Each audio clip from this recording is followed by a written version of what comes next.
धन है, संपत्ति है, वैभव है, ये भारत की शिक्षा व्यवस्था के कारण है।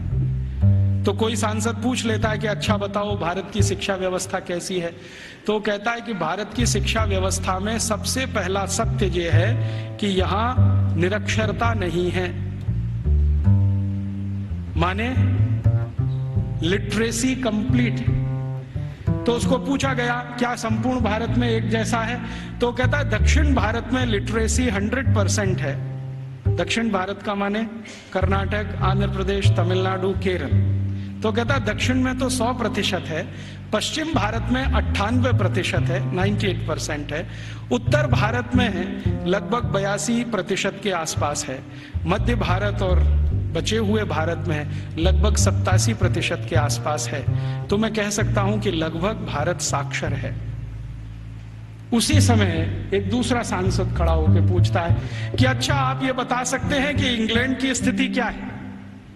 तो उन्होंने कहा ये मैं तो नहीं बता सकता, एजुकेशन मिनिस्टर बैठे हैं वो बताएं। तो एजुकेशन मिनिस्टर खड़े होकर बोलते हैं कि जब भारत की साक्षरता लगभग 100% है, उस समय इंग्लैंड माने 3 राज्यों का समूह, अभी जिसको आजकल ब्रिटेन कहा जाने लगा है, स्कॉटलैंड, आयरलैंड और न्यू साउथ वेल्स मिला के।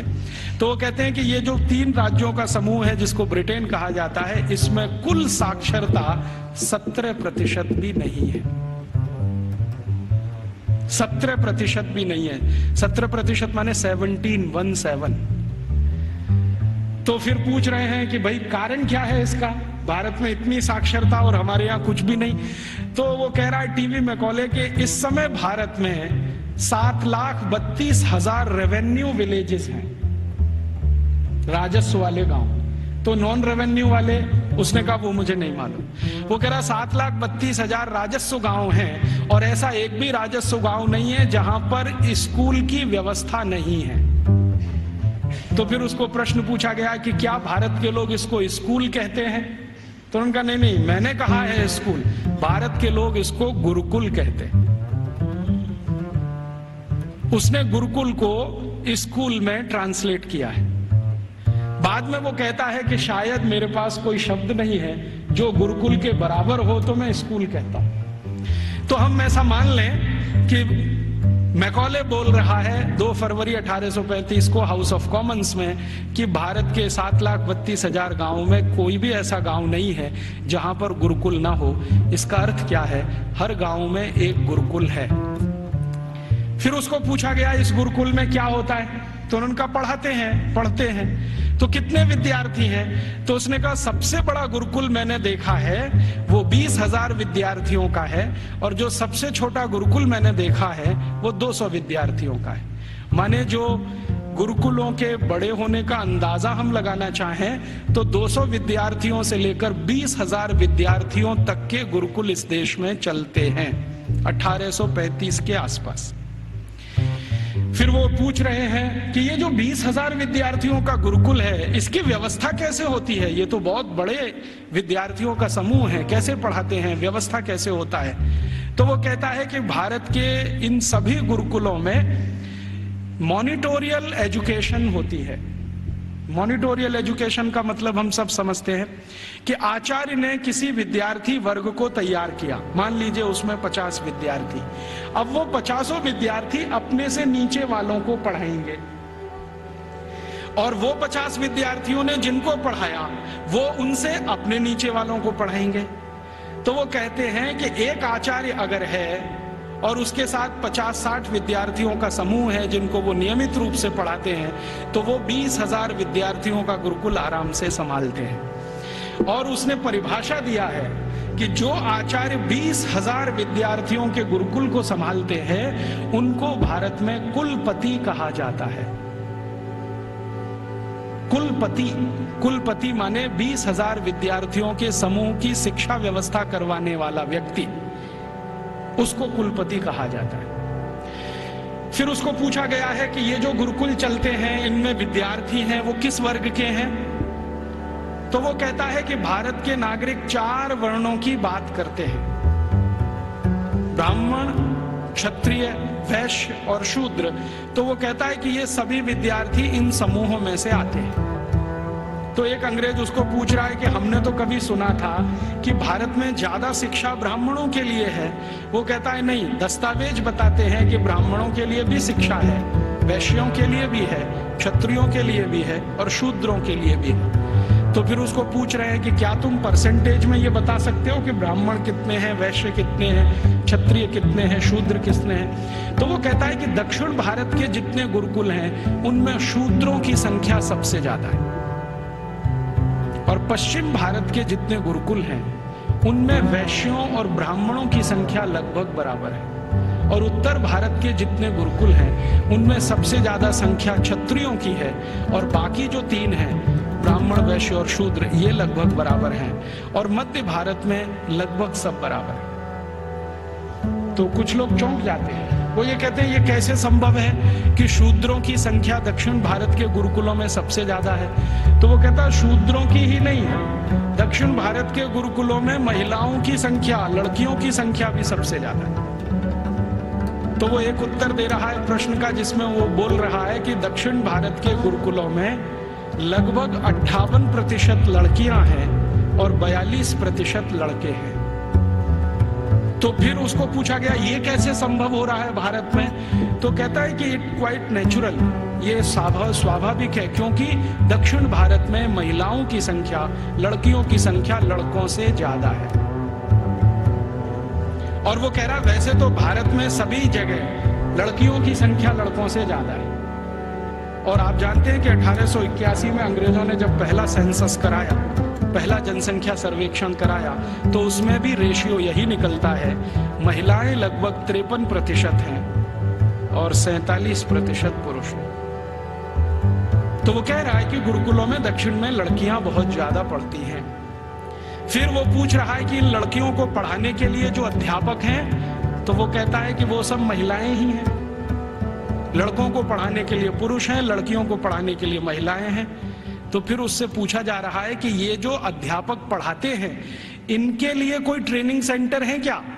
तो वो कह रहा है कि सभी गुरुकुलों के साथ उच्च अध्ययन केंद्र जुड़े हुए हैं, जहां पर इन अध्यापकों को तैयार किया जाता है, और तैयार होने के बाद वो गुरुकुलों में पढ़ाने का काम शुरू कर देते हैं। हर गुरुकुल के साथ एक उच्च अध्ययन केंद्र है। फिर उसके साथ पूछा जा रहा है कि अच्छा ये बताओ, भारत के इन स्कूलों में, माफ करो गुरुकुलों में क्या विषय पढ़ाए जाते हैं। तो वो गिना रहा है कि 18 विषय पढ़ाए जाते हैं, 18 विषय पढ़ाए जाते हैं। सबसे ज्यादा किस विषय पर जोर दिया जाता है। तो वो कहता है कि भारत के गुरुकुलों में सबसे ज्यादा गणित पढ़ाया जाता है। तो ये गणित कौन सा पढ़ाया जाता है। तो वो कहता है वैदिक गणित पढ़ाया जाता है। तो फिर अंग्रेज पूछ रहे हैं कि हमारे यहाँ एक कॉमर्शियल मैथमेटिक्स है, तो उनका भारत वाले उसको पढ़ते नहीं है और उसमें उनकी ज्यादा रुचि भी नहीं है, वो वैदिक मैथमेटिक्स में ज्यादा रुचि लेते हैं। फिर दूसरा कौन सा विषय है जो सबसे ज्यादा पढ़ाया जाता है गणित के बाद। तो कहता दूसरा सबसे ज्यादा बड़ा विषय है खगोल शास्त्र, इसको सब भारतवासी पढ़ते हैं। फिर तीसरा कौन सा विषय है। तो वो कहता है मेटलर्जी, माने धातु विज्ञान। फिर चौथा कौन सा विषय है। तो वो कहता है कि कारीगरी, कारीगरी माने जो विभिन्न तरह की कारीगरियां गांव में रहती हैं। हमारे सभी गांवों में 18 तरह के कारीगर होते हैं। कोई लोहे का काम करने वाला, कोई लकड़ी का काम करने वाला, कोई बांस का काम करने वाला, कोई मिट्टी का काम करने वाला। तो वो कह रहा है कि सभी गुरुकुलों में ये कारीगरी पढ़ाई जाती है, 18 विषय उसमें अलग है। फिर वो पूछ रहा है कि इसके आगे के विषय बताओ। तो कहते हैं वो कि एस्ट्रोफिजिक्स पढ़ाते हैं। एस्ट्रोफिजिक्स समझते हैं, मॉडर्न साइंस का विषय है, और भारत में 1835 में सभी गुरुकुलों में ये पढ़ाया जाता है, एस्ट्रोफिजिक्स। फिर और क्या पढ़ाते हैं। तो कहते हैं रसायन शास्त्र पढ़ाते हैं। रसायन शास्त्र के साथ और क्या पढ़ाते हैं। तो कहता है चिकित्सा शास्त्र पढ़ाते हैं। चिकित्सा शास्त्र में क्या विषय है। तो वो कहता है औषधि विज्ञान एक है और शल्य क्रिया दूसरा है, माने सर्जरी है और मेडिसिन है, और ऐसे ऐसे करके वो 18 विषय को गिनाता है। तो फिर वो पूछते हैं कि कैसे संभव है कि भारत के विद्यार्थी ये 18 विषय पढ़ लेते हैं। तो वो बताता है कि भारत के विद्यार्थियों को गुरुकुल में जब प्रवेश मिलता है तो वो सामान्य रूप से 5 वर्ष के होते हैं, और जब वो गुरुकुल से पढ़कर निकलते हैं तो उनकी उम्र 21 और 22 वर्ष की होती है। लगभग उनको इतना समय मिलता है 15 साल का, जितने में वो सब पढ़ लेते हैं। तो फिर उनको पूछा गया कि ये विषय कैसे पढ़ाए जाते हैं, रोज पढ़ाए जाते हैं? तो उसने कहा नहीं, रोज नहीं पढ़ाए जाते, एक एक करके पढ़ाए जाते हैं। एक एक करके पढ़ाए जाते हैं माने एक विषय लिया और उसको पूरे 1 साल पढ़ाया, या 8 महीने पढ़ाया, या 9 महीने पढ़ाया। जब वो पूरा हो गया तब उसको छोड़ा, फिर दूसरा विषय लिया, फिर तीसरा विषय लिया। ऐसे करके 15-16 साल में सब विषय पढ़ाए जाते हैं। फिर वो पूछ रहा है परीक्षा कैसे होती है? तो उनका भारत में परीक्षा होती नहीं है, परीक्षा नहीं होती है। तो कैसे पता चलता है? वो पूछ रहे हैं बहुत सारे एमपीज की इवैल्यूएशन का तरीका क्या है। तो उन्होंने कहा कि यहाँ के जो आचार्य और शिक्षक होते हैं वो विद्यार्थियों को जब एक विषय पूरा पढ़ा देते हैं तो उसी के आधार पर उनके कौशल को जानने के लिए, हुनर को परखने के लिए कुछ काम उनको दे दिए जाते हैं। वो काम कितनी कुशलता से करते हैं इसके आधार पर तय होता है। ये नहीं है कि क्लासरूम में बैठकर 3 घंटे का कोई क्वेश्चन पेपर सॉल्व कर रहे हैं, क्लासरूम में रट लिया है और आंसर शीट पर वॉमिटिंग कर रहे हैं। ऐसा नहीं है भारत में। उसने मजाक में कहा है लेकिन ये गंभीर है समझने के लिए। तो उसको पूछा गया है कि अच्छा आप जरा बताओ कि हमारी इंग्लैंड की स्थिति क्या है, अगर ऐसी शिक्षा भारत में है तो इंग्लैंड में। तो कहता है जी इंग्लैंड में तो अभी 17% ही साक्षरता नहीं है। और वो कह रहा है कि जब भारत में 7,32,000 गुरुकुल है तो पूरे इंग्लैंड में कुल मिलाकर 240 भी स्कूल नहीं है, और जो स्कूल है उनमें गणित पढ़ाना तो किसी को नहीं आता है। वो एक ही विषय पढ़ाते हैं और वो है बाइबल, और कुछ पढ़ाने को इनको नहीं है। मुझे थोड़ा इंटरेस्ट आया विलियम एडम की रिपोर्ट पढ़ने के बाद, तो मैंने इंग्लैंड के पिछले 400 साल के इतिहास के दस्तावेज इकट्ठे किए। तो पता चला कि इंग्लैंड में 16वीं शताब्दी तक तो कोई भी स्कूल नहीं था। आप जरा ध्यान से सुनना इन बातों। 16वीं शताब्दी तक तो कोई स्कूल नहीं था। ईस्ट इंडिया कंपनी जब भारत आई है तब उनके यहाँ एक स्कूल खुला था, चर्च के पिछवाड़े में, गैरेज में। गैरेज समझते हैं, जहां गाड़ियां खड़ी की जाती हैं। एक गैरेज हुआ करता था जो मुश्किल से 15-20 फीट लंबा, 15-20 फीट चौड़ा, लंदन के एक चर्च में। ये लंदन में आप कभी जाएं तो उनका जो स्क्वायर है जहां पर उनकी पार्लियामेंट है उसके बगल में वो चर्च आज भी है, तो उसकी पीछे के हिस्से में एक छोटे से में स्कूल खुला था जो उनको पढ़ाता था बाइबल। तो बाइबल पढ़ाने वाले स्कूल उनके यहाँ शुरू हुए, उसके पहले तो कोई स्कूल ही नहीं था। तो इंग्लैंड और यूरोप के इतिहास क्या बताते हैं शिक्षा के बारे में, तो आप जरा सोचो और सुनो। यूरोप का जो सबसे बड़ा इतिहासकार, सबसे बड़ा दार्शनिक, सबसे बड़ा फिलोसोफर, सबसे बड़ा सब कुछ, जो यूरोप में भगवान के अगला अवतार माना जाता है, उसका नाम है प्लेटो। प्लेटो सबसे महान। वो ये कहते हैं ये तो ईश्वर का ही अंश है। माने ईसा मसीह के बाद यूरोप में अगर किसी की इज्जत है तो वो प्लेटो की है। प्लेटो के बारे में यूरोप के सारे अर्थशास्त्री, सारे के सारे दूसरे शास्त्री, चाहे वो फिजिक्स वाले हों, केमिस्ट्री के हों, बॉटनी के हों, जूलॉजी के हों, इंजीनियरिंग के हों, मेडिकल के, सब मानते हैं the whole of the European civilization is a footnote of Plato. मतलब यूरोप की पूरी सभ्यता जो है ना, प्लेटो के फुटनोट जैसी है। माने प्लेटो ने जितना कुछ लिख दिया है वो किसी पुस्तक के फुटनोट में अगर है तो उतनी ही पूरी यूरोप की सभ्यता है। मतलब यूरोप की सभ्यता का जनक प्लेटो ही है।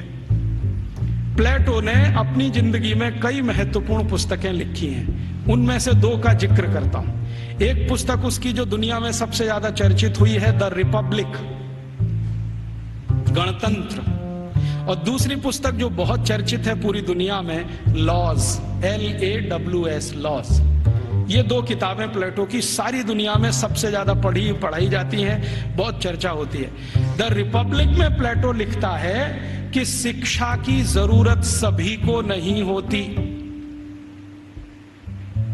शिक्षा की जरूरत सभी को नहीं होती। समाज का जो प्रभु वर्ग है, प्रभु वर्ग से मतलब सरकार चलाने वाला वर्ग, राजा और राजा के नजदीक, इन्हीं को शिक्षित होना चाहिए, बाकी को शिक्षित होने की जरूरत ही नहीं होती। क्यों?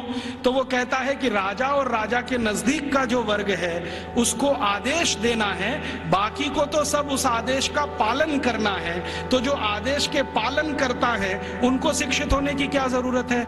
शिक्षा की जरूरत तो सिर्फ राजा को है और राजा के नजदीकी लोगों को। ये जो प्लेटो ने कहा, प्लेटो के बाद जो दूसरा उसका ग्रेट ग्रेट ग्रेट फिलोसोफर या उसका ग्रेट ग्रेट स्टूडेंट अरिस्टोटल कहता है कि मेरा जो गुरु बोल गया है उसी पर मैं सहमत हूं। शिक्षा की जरूरत सभी को नहीं होती। समाज का जो प्रभु वर्ग है, माने जो संचालन करता है राज्य का, उसके राजा, मंत्रियों के नजदीकी अधिकारी, बस इनको पढ़ाई होनी चाहिए, बाकी किसी को नहीं। अरिस्टोटल के बाद जितने भी फिलोसोफर आए हैं और लेटेस्ट रूसो, देकार्ते, लेबिनिट्स, ये सब अपनी अपनी किताबों में लिख रहे हैं शिक्षा की जरूरत किसी को नहीं होती।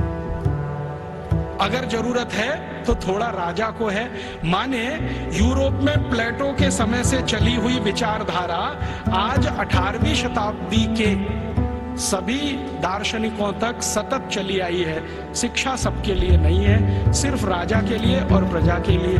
प्रजा को जरूरत नहीं है शिक्षा की, राजा के नजदीकी लोगों को जरूरत है। तो फिर ये शिक्षा कैसे पूर्ति की जाए? तो प्लेटो लिखता है रिपब्लिक पुस्तक में ही कि राजा को अगर अपने बच्चों को शिक्षा दिलवानी है या खुद को शिक्षा लेनी है या उसके मंत्रियों को शिक्षा दिलवानी है तो इसके लिए स्कूल नहीं चाहिए। कोई शिक्षक को पकड़ लाइए, राजा को महल में आके पढ़ा देगा। कोई शिक्षक को पकड़ लाइए, राजा के बच्चों को उसके घर में पढ़ा देगा। कोई शिक्षक को पकड़ लाइए, मंत्रियों को वहां पढ़ा देगा। स्कूल की क्या जरूरत है? तो फिर प्लेटो को कई बार पूछे जाने वाले प्रश्नों में से एक है कि स्कूल क्यों नहीं चाहिए? तो कहता है ये फालतू का खर्चा है। वो ये